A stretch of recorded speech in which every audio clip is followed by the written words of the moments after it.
So you may have seen some headlines about potential changes to ISAs, specifically cash ISAs, coming up. We know that the government is looking for ways to increase growth in British industries and also some ways to maybe generate some extra tax revenue.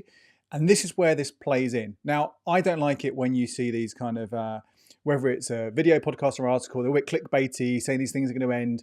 What I want to do is just take you through what exactly has been said, so you know the truth behind these kind of rumors, and then the likelihood of those things happening, and whether you should be doing anything, whether it's going to happen or not. Okay, so just nice, kind of clear, just breaking it down for you. Start up saying it's nothing to get too worried about, right? Okay. So first of all, what are these rumors? There are always rumors going around ISAs and reform of ISAs. Okay, we're never going to be too surprised that this could be happening. The big thing that's being talked about right now is this idea that cash ISAs could be scrapped completely. That's the rumor that has been generating those headlines recently. Where's this come from? Where's it come from? Well, this is actually from a meeting between Rachel Reeves, the Chancellor, and banking bosses who have said, we don't think having all this money, these tax-free benefits, remember that's the whole benefit of an ISA, that any interest or other revenues you make from your money in an ISA is tax-free. There's no benefit having all this money because there's a lot of money in cash ISAs. It'd be much better off if it was in investing instead. So they've suggested in this meeting to scrap cash ISAs. That is all it is, right? A meeting. Now, obviously, it doesn't mean it won't happen, but it doesn't mean it will happen either. It's literally just something that was happening. And it's in the interest of these big banks to have more money in investments because they'll make more money as well. Yes, the economy could grow if more money was invested. And we do know that longer term, in theory, investments is better than cash. In theory, it's better for people as well. But broadly speaking, they're saying this, they want this because it's good for them. But it's not going to be good for everybody if it was to happen. And the building societies in particular have come back and quite strongly said, we think this is a really bad idea because actually they do really well from cash ISAs and having money in them, because what they do when you put money into a cash ISA with a building society is they use those funds to help lend money to people on mortgages. It helps give them more affordable rates on those loans. And there's lots of other reasons as well why this might not be a good idea. Again, it's just a rumor right now. And as I said, this isn't the first time we've heard rumors around reform of ISAs. Something that was spoken about last year, I think it was, by the Resolution Foundation, which is a think tank. Incidentally, their old chief executive is the new pensions minister. He got elected as an MP and he's just been made pension minister. But they kind of talked there about a big report they did on ISAs around it should be capped. The lifetime allowance should be capped at £100,000 put into an ISA. So again, that was just a suggestion that was rumoured about. And again, there were headlines at the time talking about, could this happen? I mean, again, equally, in the same thing with this rumour about scrapping cash ISAs, a lifetime limit could be introduced. You never know.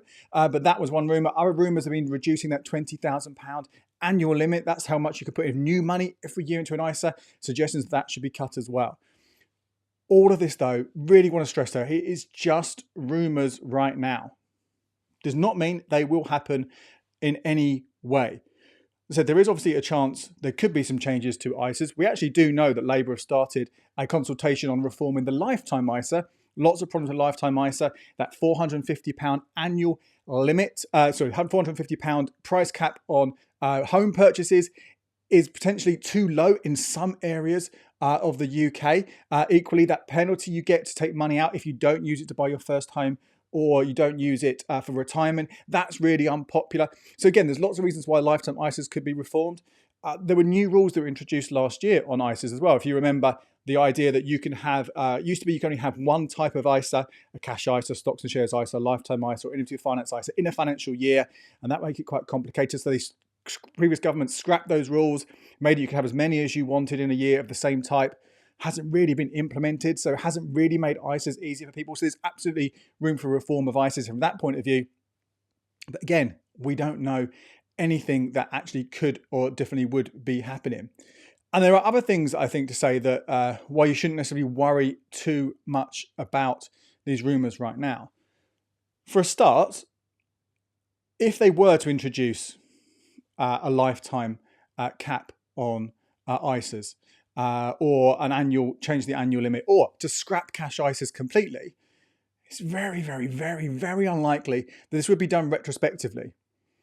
Because one, it will be an absolute admin nightmare. And two, it would be incredibly unfair for people who've already planned for their future and their investments and their savings in the past based on those existing rules to go around and change it. So actually, no, we're not going to do that now. So it'd be incredibly unpopular and probably cause a huge number of problems. So the idea that retrospectively, if you've currently, let's say you've currently got £200,000 in ISAs, which is a lot of money, but over the years you've filled the max allowed you could put in, and for new money put in, or potentially you've got growth as well in there. There's always that thing about not just about new money, could be growth, could be part of it.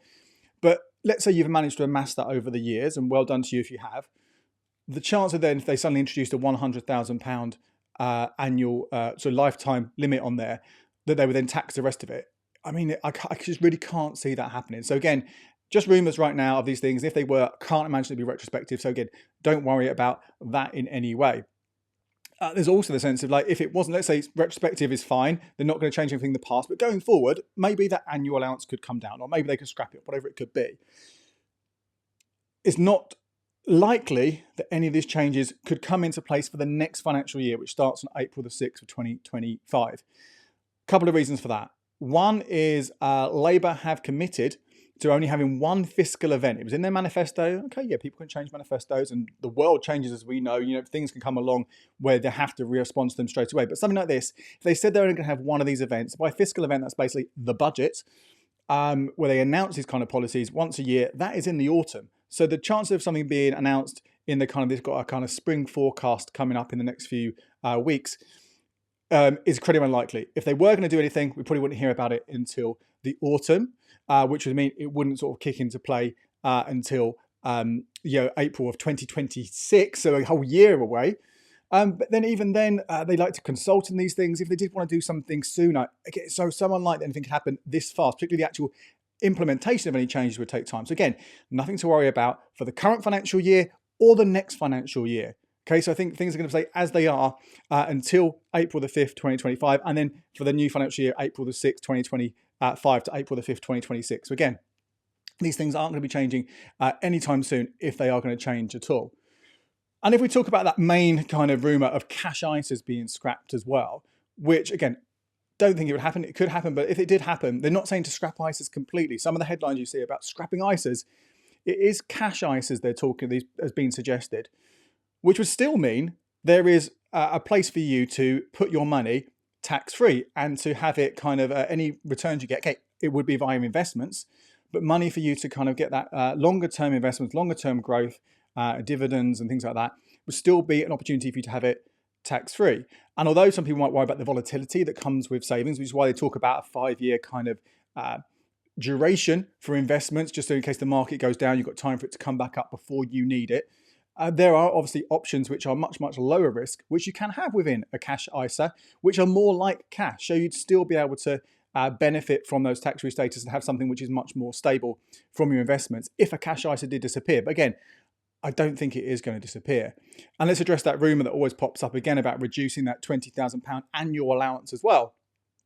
Most people, right, most of you listening to me right now are not going to have 20 grand spare every year to fill up your full ISA allowance. Most people don't go anywhere near that, don't even have the funds in order to do that. So again, let's say you reduced it in half, by 50% to £10,000. That's still going to be way more money than most people are able to put away into some kind of savings account every single year. Yes, someone who earns a lot of money and is saving a lot of money, or someone who has a windfall, maybe inheritance or a sale of a property or something like that, would miss out. But again, for most people, it'd be absolutely fine. So what I'm trying to say to you is not to worry too much about all these rumours that are happening right now. Until anything is announced, we can't really do too much about it. But there is one thing I think you should be thinking about doing right now. And I've said this before, I've said this in previous years.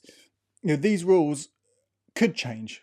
And not just the ISA rules, the other kind of tax-free savings rules could change. So whether that's premium bonds, where you can have £50,000 saved, up to £50,000 saved in these bonds, and any wins you get, any prizes you get are tax-free. Or the personal savings allowance. Remember, this is how much interest you can earn tax-free every single year outside of an ISA or outside of premium bonds on those cash savings. So if you're a basic rate taxpayer, so you earn less than £50,270, that's at a £1,000 of interest you earn. No interest is paid on that. Higher rate taxpayer, that drops down to £500 a year. Obviously, if you're an additional rate taxpayer, then that don't get this PSA at all. Again, that could change. So premium bonds could change, the PSA could change, they could reduce those, they can make all those changes, or some of those things we spoke about, or other things could happen with ISAs as well, where they do change what you could possibly get from that. So with that in mind, I do think it's worth taking advantage of your ISA allowance for the rest of this financial year right now, the rest of what was 2024, 2025, so until April the 5th of this year. Putting your money, either it's cash savings or investments. Remember, general investment accounts, GIAs, the dividend allowance and the capital gains allowances, they've been reduced massively over the last 2 years. So you're much, much better off having your investments in an ISA sort of package anyway, ISA wrapper. And likewise with savings, some of the best easy access rates right now, remember we do cover those all over at becleverwithyourcash.com/savings, are actually cash ISAs. So not only would you benefit in both those instances by putting them into ISAs, you're also protecting yourself in case of future changes. Because remember, that allowance, you can only put in £20,000 in a year. But that money, once it's in that ISA wrapper, it stays in an ISA. Okay, yes, we did talk about the possibility of them making changes, but we're getting very unlikely they would do that retrospectively. So once it's there, once it's in an ISA, that initial money and any growth it has will remain growing there within that tax-free status. It's incredibly likely that would change respectively. So do it now. You get it now. And then, unless there is a change announced before the new financial year, and again, I think it's incredibly unlikely, then on April the 5th next year, April the 6th, sorry, in 2025, for the next financial year, you can do the same and use as much of that £20,000 as you can. If it's only a small amount, it's still fine. You're using it because you lose it if you don't use it. And if there was going to be a change. Next financial year, the one after that, who knows? At least it's sitting there. So there you go. That's what's been said. That's what we know so far. Obviously, if there are any firm announcements made, we'll update you over on becleverwithyourcash.com, on the website and on the podcast and on the YouTube channel, just so you are fully aware of what is happening. But that's it for now. Remember, becleverwithyourcash.com/ISAs for all the top paying ISA accounts and stocks and shares ISAs as well. My name's Andy Webb. Thank you so much for watching. Check out these videos here for more ways to make the most of your money.